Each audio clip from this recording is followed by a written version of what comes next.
नमस्कार, मैं राजीव बंसल। आप देख रहे हैं हाँसी की आवाज़। आज बड़ा ही एक ऐसा सेल्फ हाइजीन का कार्यक्रम चल रहा है। अभियाना साहब जो हमारे विधायक हैं, लोकप्रिय विधायक हैं, वो स्वयं अपने हाथों से एक जन जागरण अभियान कहूँ तो अतिशयोक्ति नहीं होगी कि लोगों में एक ऐसी भावना जागे कि भी अपना प्रतिष्ठान का कूड़ा इस डस्टबिन में डालें। तो अपने दस्ते मुबारक से ये बांटने जा रहे हैं। एक मिनट सर, आप और मैं कद एक सा हो जाएगा, थोड़ा सा मैं छोटा रहूँगा तो स्टैंडिंग में हो जाए सर। मैं बोल देता हूँ, उसी में कर लियो। मैं सर, मैं आपसे पूछ रहा हूँ कि ये कैसा लग रहा है आपको? कि मैं वही बोल रहा हूँ, वही रिकॉर्डिंग कर लेना। दो क्वेश्चन और आप क्वेश्चन कर लो पहले। कैसा लग रहा है? प्रधानमंत्री जी का कल जन्म दिवस था और आज उसकी ही यानी कि पावन बेला पर आप ये वितरित कर रहे हैं, लोगों में जन जागरण अभियान चला रहे हैं। ऐसा है, प्रधानमंत्री जी का एक सपना है जिसको उन्होंने स्वच्छ भारत का नाम दिया है। अगर राजीव जी, आप जानते हैं कि अकेला चुनाव भाड़ नहीं फोड़ सकता। अगर अकेला विधायक कहे कि मैं हाँसी को साफ सुथरा और स्वच्छ बना दूंगा तो ये नामुमकिन है। उसके लिए जनता का सहयोग चाहिए। और मुझे ये कहते हुए बड़ा हर्ष हो रहा है कि आज हमारी हाँसी की जनता, चाहे हमारा प्रताप बाज़ार देखें, ये उमरा गेट का चौक है।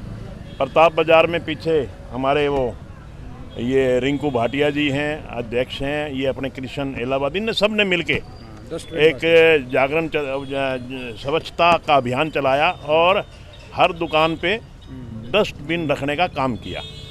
उसका रिजल्ट ये आया कि अभी आप अगर प्रताप बाज़ार में जाएंगे तो आपको कहीं कूड़ा करकट कुछ नज़र नहीं आएगा।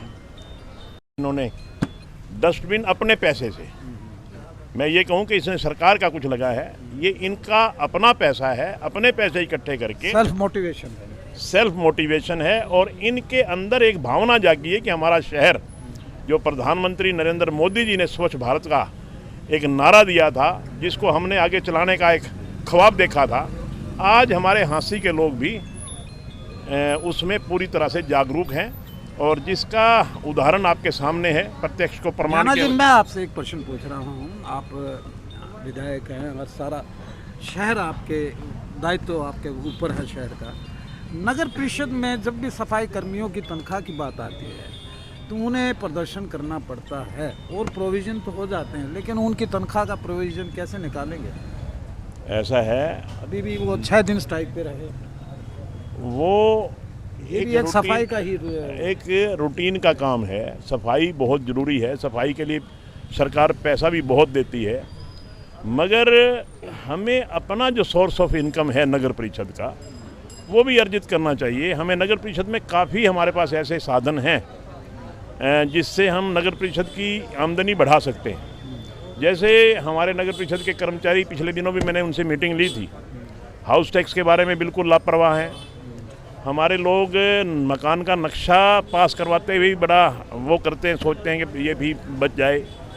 मतलब ये सब सरकारी काम जनता के सहयोग से चलते हैं। जनता के सहयोग के बिना कुछ भी संभव नहीं है।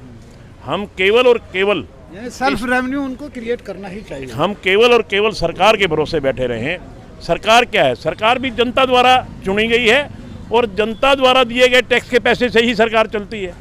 तो ये बात थोड़ी सी जनता को भी सोचनी चाहिए कि जो हमारी ड्यूटी बनती है, नगर परिषद के कोई फंड्स हमारी तरफ बाकी हैं वो भी हमें देना चाहिए, हमें हाउस टैक्स भी देना चाहिए, हमें नक्शे भी पास करवाने चाहिए ताकि नगर परिषद की इनकम बढ़े और रोज़ की रोज़ ये स्ट्राइक से पीछा छूटे। जहाँ तक सफाई की बात चल रही थी, ये बात भी सही है कि शहर में 3-3, 4-4 दिन तक पानी नहीं निकलता था, मगर आज मैं बड़े हर्ष और उल्लास के साथ कह सकता हूँ कि जब से हाँसी की जनता ने मुझे जिम्मेवारी सौंपी है, मैं 4 घंटे से ऊपर कभी पानी हाँसी शहर में रुका नहीं। आप किसी मार्केट में चले जाए। आपका ये ड्रीम प्रोजेक्ट कब तक पूरा हो जाएगा? आप मेरी बात पूरी होने दीजिए राजीव जी, बीच में ना टोकिए। मैं रात को आपके प्रश्न का उत्तर दे रहा हूँ। मैं रात को 11:30 बजे सारे के सारे डिस्पोजल चेक किए। जहाँ वो कमियाँ थी, उन कमियाँ को मैंने दूर करने का प्रयास किया। सवेरे अधिकारियों की मीटिंग बुलाई और भविष्य में उस दिन वार्निंग दे दी कि भविष्य में आज के बाद अगर ऐसा कुछ कोताही बरती गई तो अपने आप की खैर मत समझना।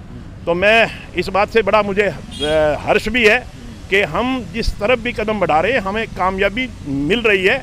ये बात सही है कि कृष्ण इलाहाबादी जी भी कह रहे थे कि समय तो लग सकता है, हम अपने घर का मकान की मरम्मत भी कराएं तो हम सोच के चलते हैं कि ये महीने में काम पूरा हो जाएगा।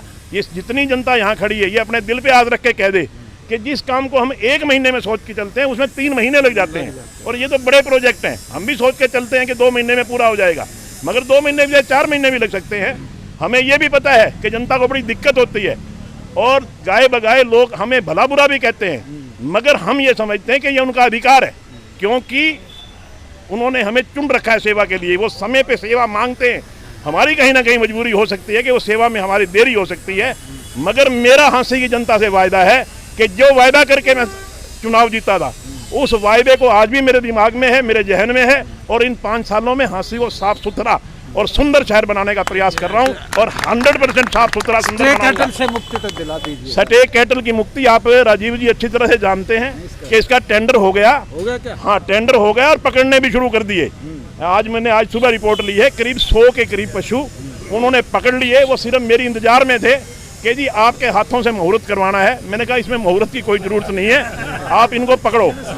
तो हाँ, जगह तलाश ली है, हफ्ता 10 दिन में सारे पशुओं से भी मुक्ति हो जाएगी। धन्यवाद सर। ये थे भ्याना साहब जिन्होंने विस्तार से सारी अपनी योजनाएं बताई हैं आज।